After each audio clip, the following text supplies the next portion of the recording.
You're listening to WKDW Radio 97.5 and KDWRadio.com, broadcasting from the Bishop West Real Estate Mobile Tower right here in Northport, Florida. I have a very special guest in the house today, Vanessa Carusone. How you doing there, Vanessa? I'm doing good. How are you? Not too bad. We've got a lot going on within the city walls, I believe, right now, don't we? Yeah, it's pretty crazy. I mean, we've got a new city manager as of today, right? Yep. Imagine. How do you think that's going to change the flow of business for a while?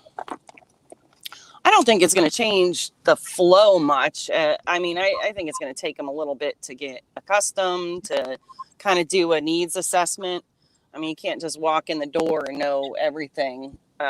He's going to have to really take some time to assess what's right, what's wrong. I'm sure that's what he's been doing, but, before really trying to make suggestions for shifting anything or even shifting things internally, I think that he's a smart man. I have extreme confidence in his leadership. And I do believe that he's going to make changes, but they will be subtle and they will be when needed. And do you think it's going to? I know we had an interim, okay, and I know that he did a really good job. I don't hear any negative vibes about that whatsoever. But that job as an interim is not. It's not the job that one would. I think have the leverage points that a new incoming city manager is going to have. Is that true? Oh, for sure. I mean, the assistant city manager did kudos to him for trying to, run the place for a while. And he made changes. He did run it as a put in place city manager. The problem was some of those things that were long-term transitions or long-term effects or decisions.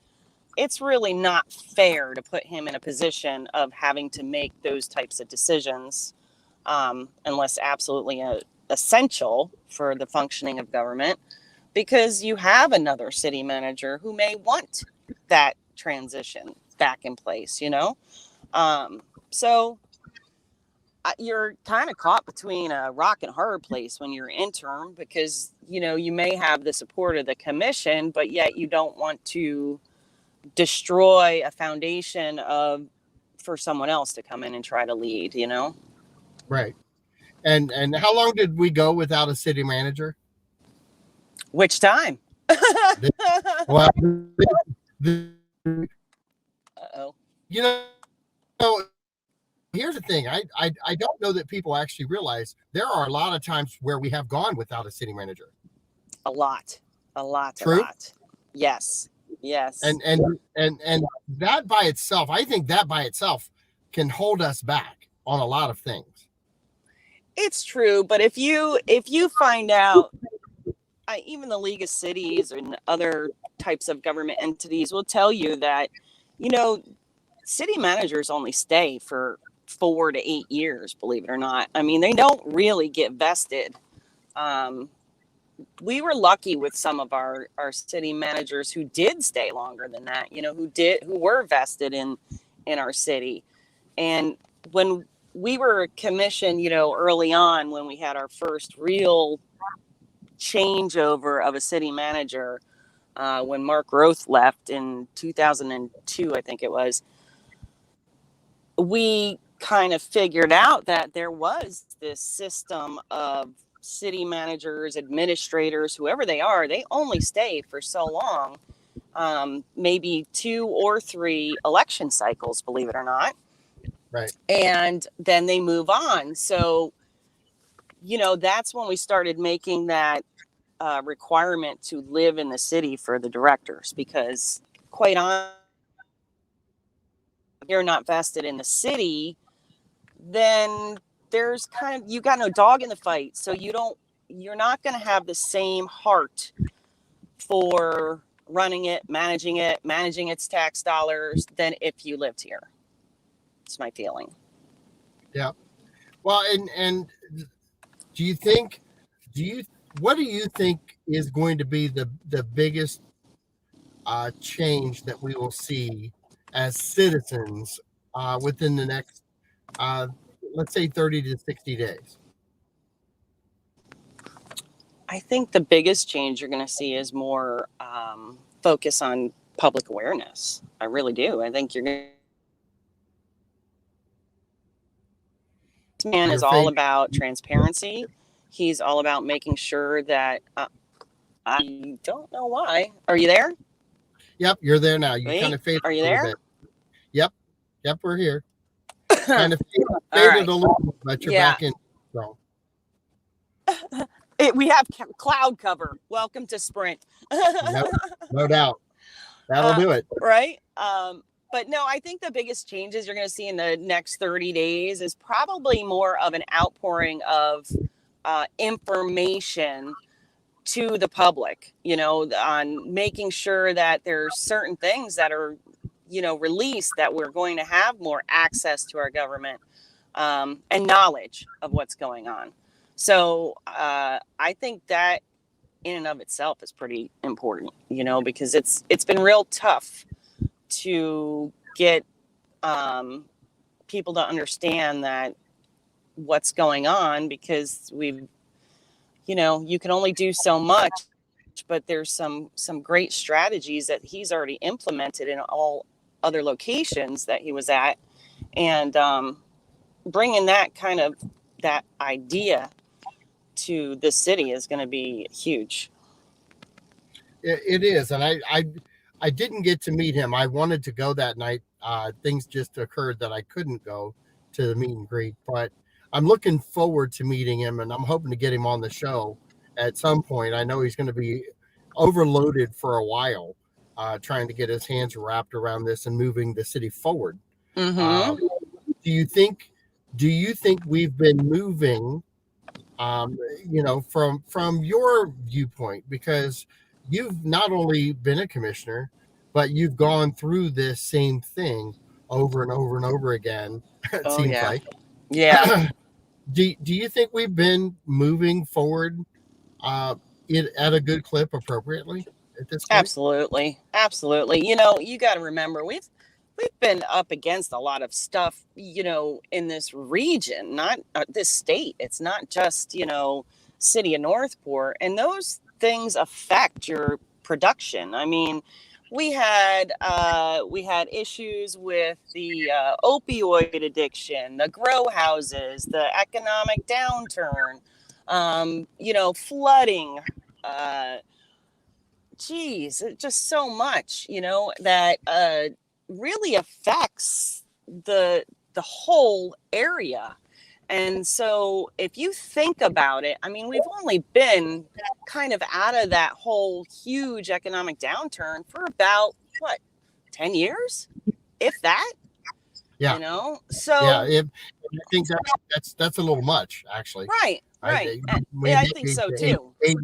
8-9 year, Right. And now we've got COVID. So, let's look at it as holistically as we can. There are more things that affect our forward motion than just a leadership issue, because let's face it, the building department was shut down for how many months? Just because they were unable to open with COVID. So, right.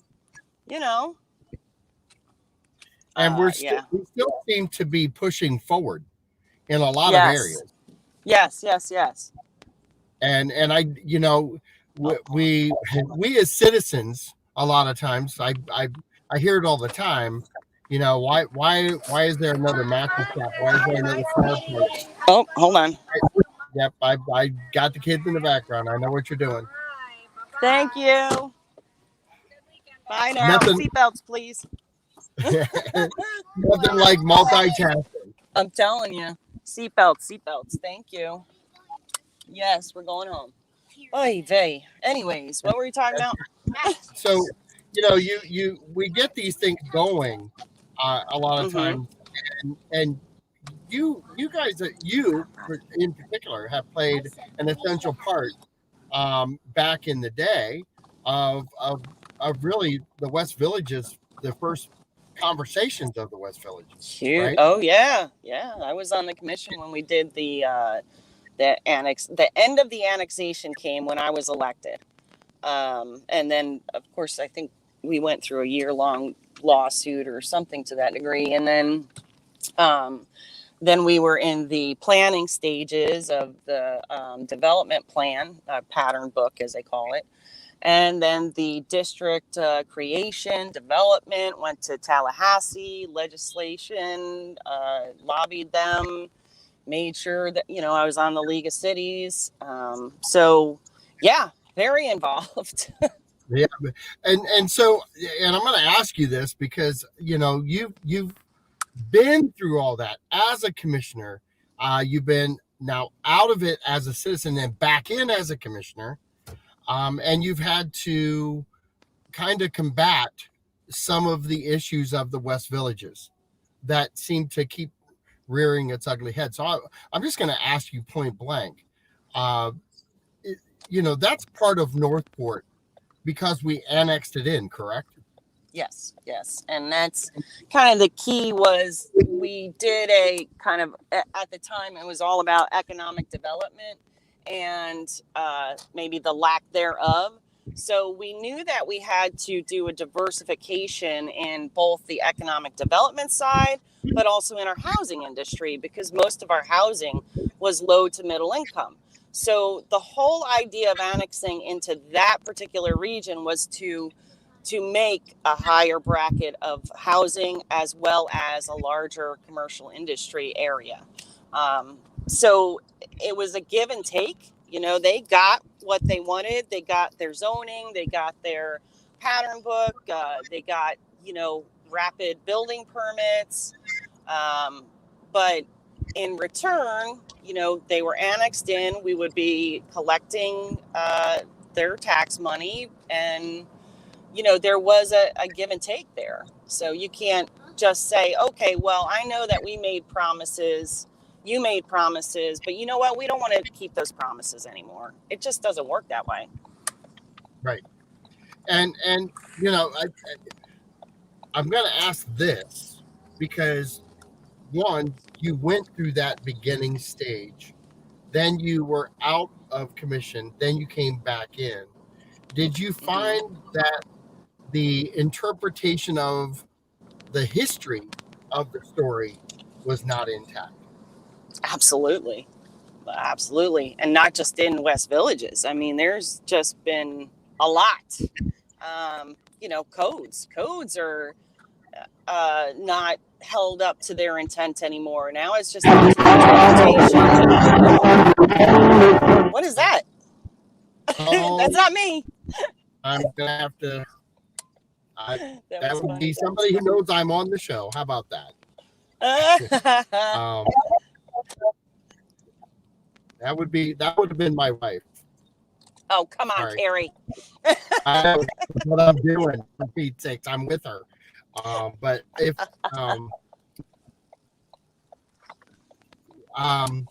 so how should we as a city, one, get them connected to us again in the West Villages? I might not even say again, because sometimes I think they didn't ever think we were connected. Yeah, I think there was a lot of misleading salesmanship there that made it sound like they were in Venice because they thought they'd have a beach there. So it was a sly move, but to be quite honest, I don't know how they get away with it when in the actual enabling legislation, I know that Commissioner Gross was adamant about the fact that they needed to understand they were in a triple taxing district, because we had gone through the same exact issue with Bobcat. So it was honed in that there would be no sales that try to dissuade or mislead Go ahead.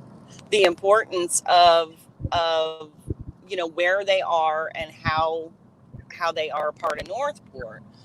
So, but we looked at it at that time more of the people not understanding that they were in a triple digit, a triple taxing district versus, actually being in the city of Northport. So we didn't really look at it that way as much as trying to make sure that the residents were aware of the financial side of things, but after a couple of years, a few years of building, then it kind of came to us that, well, wait a minute, these guys are there could be an issue here in the future, which is why the whole postal code was a big deal. I mean, there was probably 120 people there at the time, if that. And we fought and tried to get the postal code to actually reflect Northport. But because of the transition in the postal service and them closing the one on 41, opening the one over by City Hall, it was all run out of Venice. We only had one postmaster. It was just a huge transition taking place. They wouldn't do it. So, I still believe today that that's important, because once that happens, I mean, then they know they're a part of Northport. There's no getting around it. But in the same token, I really don't know if it's going to happen until the rest of 41 is developed, that it is one mass of land that's been developed, or and in turn also that we are focusing on, say, I personally believe, and I'm pretty sure I brought this up at a meeting, is that whenever we do those newsletters, there should be either a portion or a page of West Village news, that they should be included in our news as well, because it's a two-way street. It's not just the West Villages not, connecting to us. We are not going out of the way to connect to them. So I think we need to do more outreach there, period. I agree with you. I agree, because the easiest way, and I see this all the time, when I have general conversations with people who I bump into that live in the West Villages. And I will say this, I don't care where else in the city this problem exists. It's easier to get misinformation out than it is to get the correct information out, because there are so many people spreading misinformation. Mm-hmm. Oh, yeah. And have listening ears. We don't have more information going out that gets to citizens, so that we can kind of knock back some of the layers of misinformation that's out there. Do you find that to be the case? So now we've circled, right, and now we've circled right back around to what I believe that city manager is going to address within those first 30 days, is making sure that there is a outlet with the correct, accurate information when it comes to city business. So it's funny that, we kind of started here and ended here, with good intent. At the end of the day, with what we're trying to attempt to do, with not only this show, it's right. to try to get people involved in understanding processes and also understanding the history of things that are going on. Absolutely. Because if you don't understand the history right from the start, it's so easy to get caught up in all the BS that's happening out there when it comes to, I think we need to separate. I don't think half of those people truly understand what it means to separate themselves from a city. Well, I mean, I don't know where we stand in that. I know that we've gone through the whole thing about, you know, whether they could or couldn't, and it was up to the city to make the decision, and you know, it failed. And I don't know if that went through appeals. I haven't followed it that closely. I think it did, and that I think there's still some sort of legal stuff that needs to go on, but for the most part, I really don't see them winning. Um, Not without a huge amount of money they'll have to go pay back. Now we've had this Swim. conversation. We've had this conversation off air. Okay, so I want to have this kind of on air conversation with you when it comes to things like this, because I you have the history of being part of the annexation. So can you tell us a little bit about the process of annexing into Northport and how that actually occurred, and why we did that? Well, it's always about voluntary annexation. You know, the landowners had a vision for their property and what it needed to be, you know, built as. And so with that, they knew that they could not get those building zoning issues handled through the county because it was not ever going to be actually built. You know, they didn't have plans for anything to be built close to Northport. So, in order for them to get the zoning they wanted, they had to come to Northport essentially. So, you know, that we worked on a deal that would turn into West Villages. Okay. Then from there, what happens is that the city and West Villages, which at the time was fourth quarter properties, Stan. Don't ask me his last name. I think this was Stan. But anyways, what we did was he and his team kind of came in and said, look, this is what we want to do. This is how we want to build it. How do we get there? And that's when the whole pattern book, because we were really concentrating on hamlets and villages and so on and so forth. Hold on one second. There's a snack on the table, babe. And so when we did that, you know, the pattern book kind of came in play because it was essentially the same as a village, that it would incorporate all of the different aspects in a community, you know, both the commercial side and the residential side. Now, over the years, of course. Yep. Uh-oh. Can you hear me? Can you hear me now? Yep, gotcha. Okay. Yep. So it all stemmed from the pattern book of the town of the celebrity. Is a celebrity or celebration over by Kissimmee. Celebration. Yeah. So it kind of stemmed from that it was going to be, you know, this planned community with, you know, that had the centerpiece as an economic development, you know, town center. Yep. And then that would just be a side of, you know, portion of the city of Northport.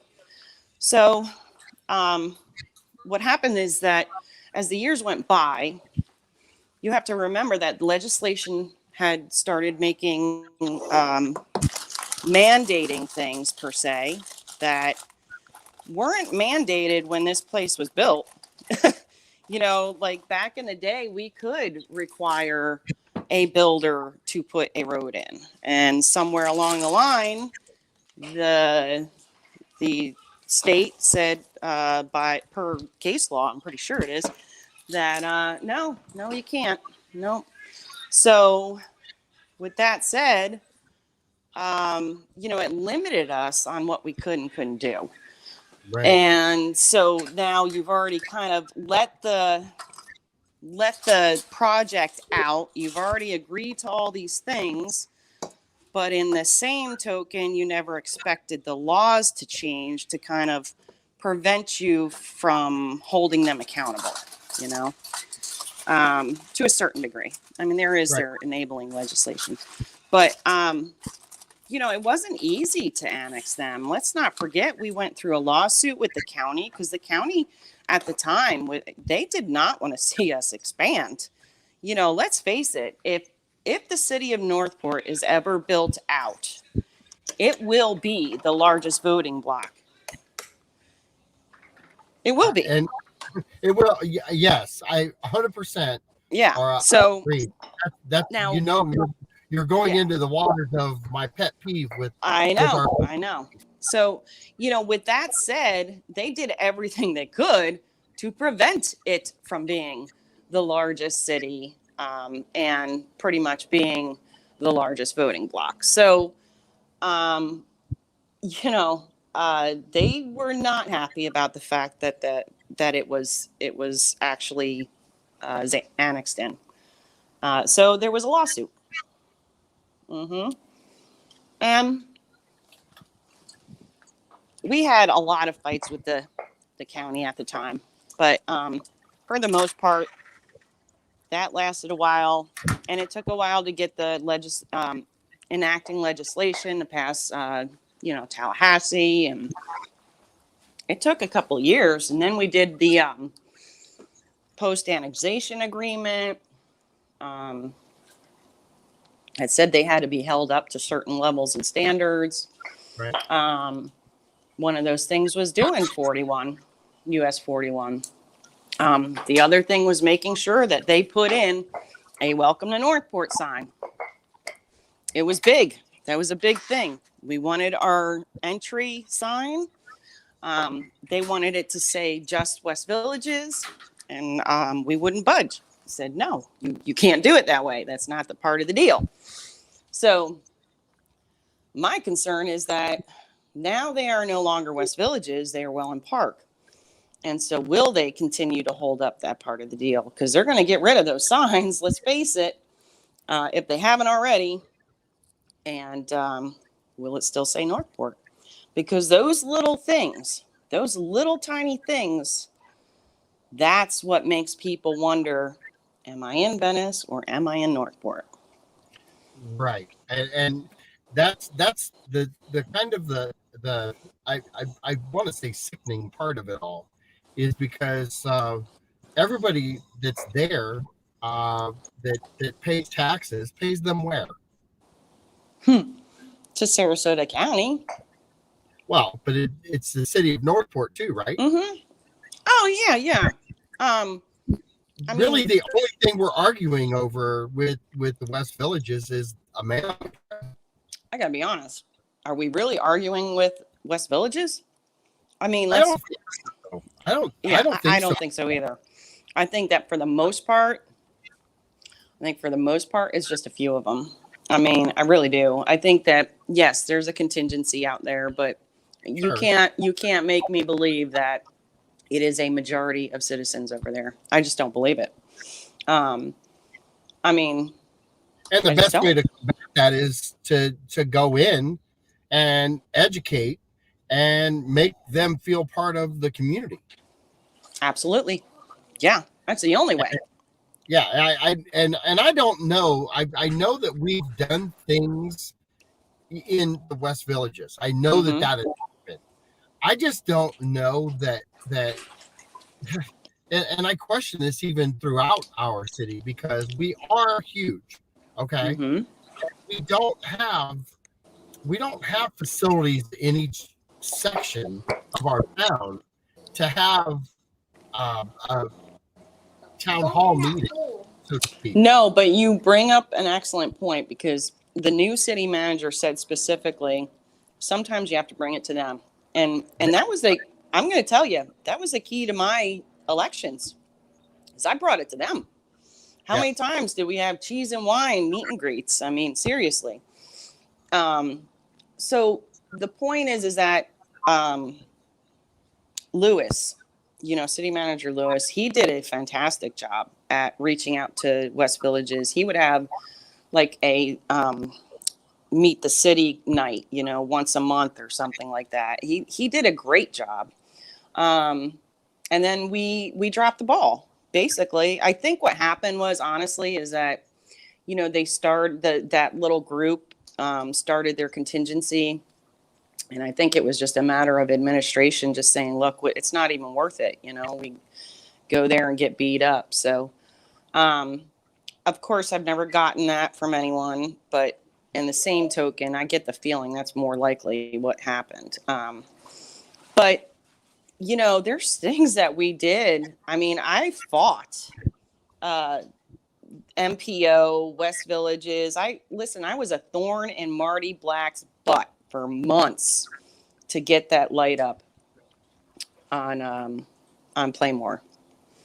And so, there were a lot. I even took the whole idea of having a golf cart bridge to some of the powers that be. Of course, they said that was impossible because of it would have to be X high because of it being on a US 41. So that didn't go. But, we have, each commissioner has, that's the beauty of kind of having that overall vote, is that each commissioner has gone and fought to do something specific to West Villages, but it's never been highlighted. So I think there's so much that could be done with them. So much.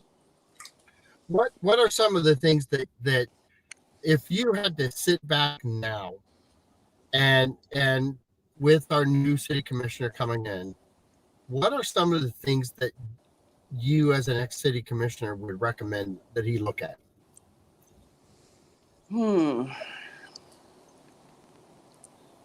I would say we're in a new day and age where everything is more technology driven. And that, we worked real hard to get advanced of technology, but for some reason, because we were so behind when I was first elected in 2001, it's been difficult to catch up because, as you know, technology changes so quickly. So yes. I think that making sure that there's an investment in the technology side of things is probably going to be the most important thing, because the building permits are so behind, so behind, and it's mostly from inspections. You can only inspect, you only have so many inspectors, and you've got hundreds and thousands of houses going up on a constant basis. So there's got to be more efficient, more effective, and more and faster types of services being met. And I think that needs to be huge. The other thing is go ahead. I'm kind of glad that you went into the building and zoning department, because you know how much I care about our city. I just love our city, love it to death. So the beauty in loving something so much is sometimes you have to talk about, I think, some of the negative side of things so that it gets better. And I think our zoning and building department does a good job. But I think it needs overhaul. Absolutely. It is hurting our city. It is hurting our reputation as a community that wants to work with builders of any level, whether it be commercial or residential.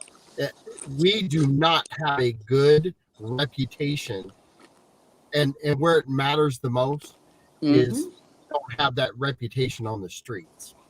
And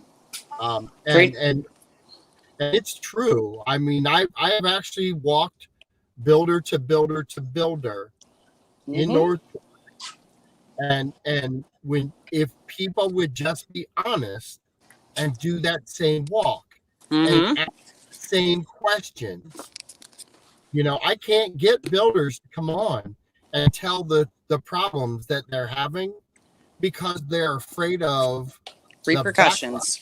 Oh Absolutely. my God. And Mm-hmm. and and really we need to smack our people down that Mm-hmm. are causing these problems, because truthfully it is so negative in our Mm-hmm. that Well, let me it, let me just let me just stop you there, because I cannot blame all of it on the building department. I'm I'm not going gonna, to. you know why? Because I'm gonna blame myself, and let me tell you why.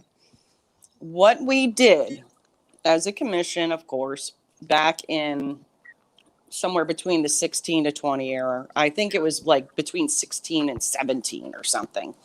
Um, we allowed each department to have certain part of the building department permitting.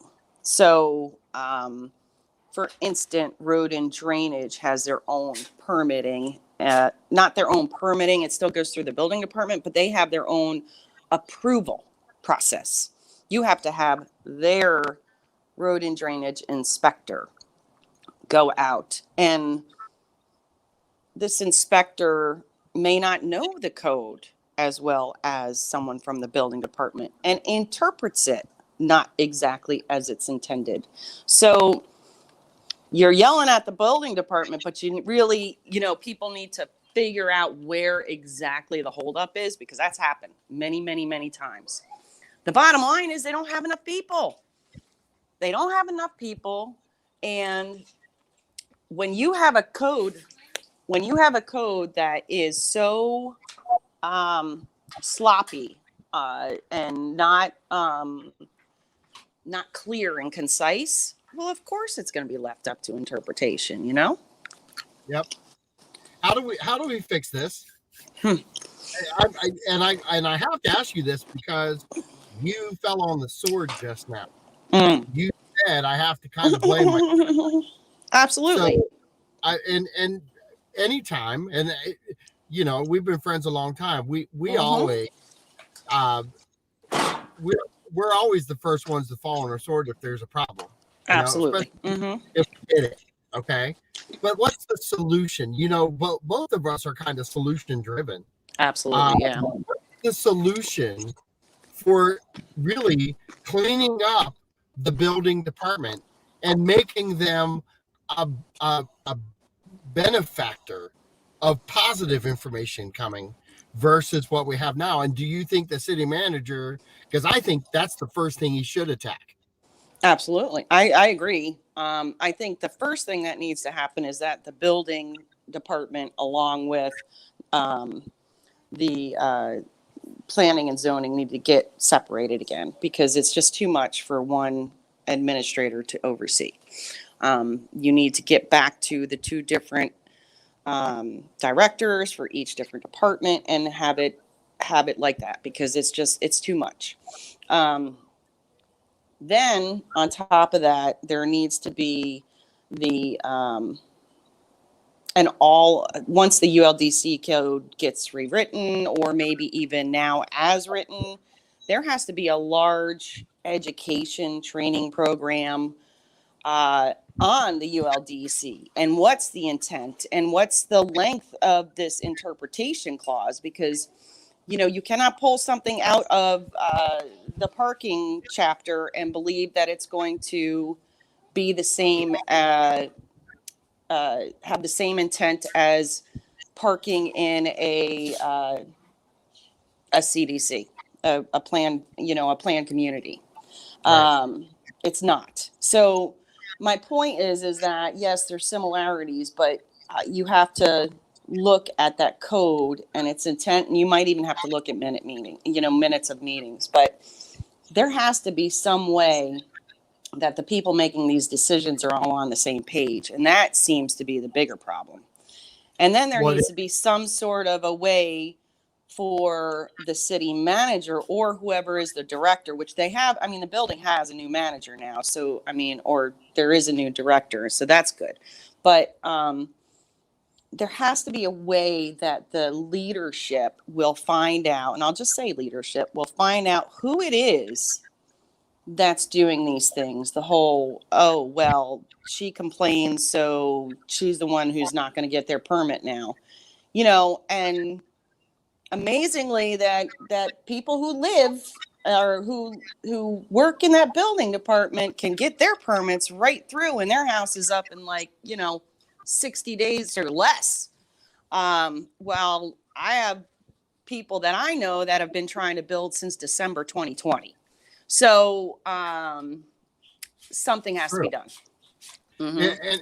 And I bring that up because I think myself, in talking with every person that I've talked to, and truthfully, it would take the new city manager all of about, I would say, if he walked down Price and he just engaged in conversation based around how is the process in Northport in comparison to one city south. Mm-hmm. And that's the only thing he asked. But they're building 3 and 4 houses to one. As long as you're not building in Northport. Our citizens are handling the same thing. There's got to be some resolution to that. There has got to be. But this has been going on a long time. Oh yeah. I mean, it started back in about 2011. Really got bad in 12 to 14. It was the anti-growth movement, the craziness, and so is it a trickle down effect? Is it or a trickle up effect or after the fact effect that, here we are 7 years later and finally seeing some of the decisions that took place then affecting us now? I think you're spot on, because remember, they got rid of the zoning board of appeals, and they put in a legislator now, a judge, and they took away the commission's responsibilities when it came to planning, and a lot of that was taken away. There was a lot of moves made in that, kind of that 2010 mark to 12. And I there's a lot of codes that were rewritten and never really did get codified, that were supposed to be part of the comprehensive plan amendments, because we did a big rewrite, I think it was in 2009 to 10. I think that you've got something there, because honestly, remember, we used to have the Contractors Association, and that was the best thing going, because whenever you had a problem or you needed information that was based on building, whether it was commercial, industrial, or even residential, you went to the Contractors Association and you just sat down with them and said, look, I need information to help me. We pulled from them for miscellaneous boards. The whole tree ULDC rewrite was, I want to say, 2014, and we had some contractors on there plus some environmentalists. And then we had a couple of people who were just, I have no dog in this fight. So, right. We tried to make it as fair as possible so that everybody could maybe mend to figure out that, sometimes it's just not possible to save the tree. And the contractors who do this every day could explain why.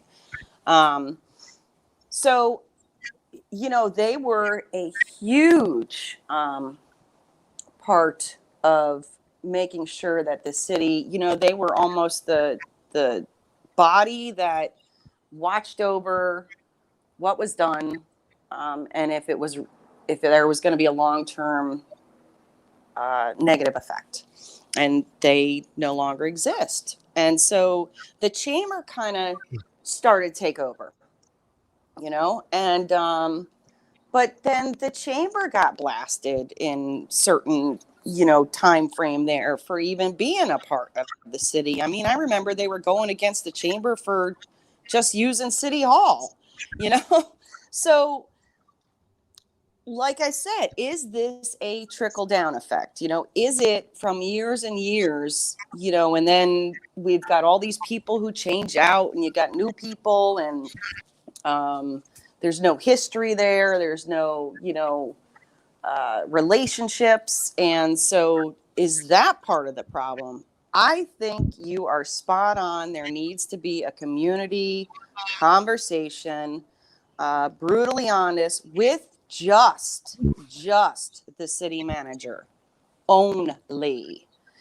And I say this for a reason. The city manager only, and the contractors or builders or plumbers, AC contractors, you know, all the different areas of building.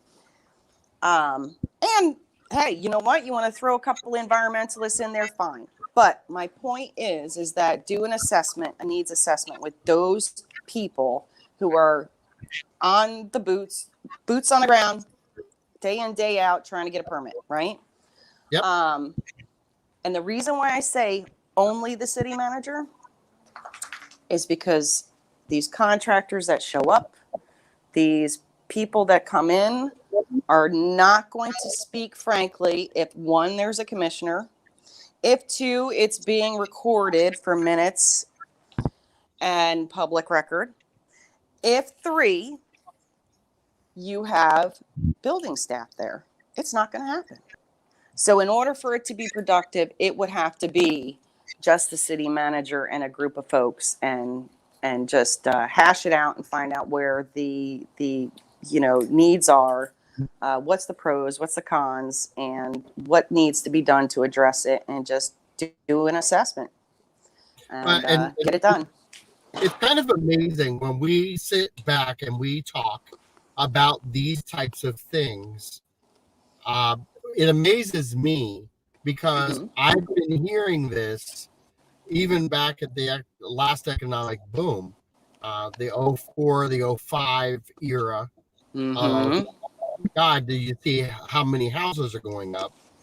Well, we weren't good then in the building and zoning department. We really weren't, and we had the backlash back then. We're still talking about a building department in 2021 who have good people. There are good people in there. Okay, I'm not questioning whether they're good or not. I'm not questioning whether they are for Northport or not for Northport, or for growth or not for growth. You know, their job depends on growth. Oh, absolutely. So I gotta believe that most of them in the building department are looking at it going, oh wow, you went crazy there. I think the cleaning up of things are going to come with when you finally get it honed into, you have inspectors now going out. If you send the boat to the same job site back to back, they both come back with different answers. Absolutely. And that's why I said everybody's got to get on the same page. They do, because it's driving the builders absolutely bonkers, and citizens, by the way, because the citizens that are redoing a home, they get an inspector to come out, they get the first wave, the next inspector comes through, and they tell them totally different stuff. And it's, holy crap, why didn't you tell me that before? Been there, done that with my customers. Been there, done that with my citizens who I've talked to. Been there, done that with the builders who I've talked to. And as we've said, won't come forward because of repercussions. Yep. They're going to get repercussions, and they know it. And you're 100% right. When it comes down to the new city manager, if he doesn't put boots on the ground and at least walk Price Boulevard and understand what the workers are going through, it isn't going to take him but 2 hours, just 2 hours to walk a few blocks, and he'll have enough information about the building department to understand it needs fixing. Right. And it's not because people are bad. It's just, if we can't talk about the things that need fixed in our town, how are they ever going to get done? Well, and let me just say that we kind of started off on this as well, is that we're also seeing the effect of what's going on in our world, right? Because yes, there's an issue with the building department. Absolutely. We finally have a new manager. Praise God. And I do have faith in him to kind of straighten some of this up. But of course, it's going to take forever.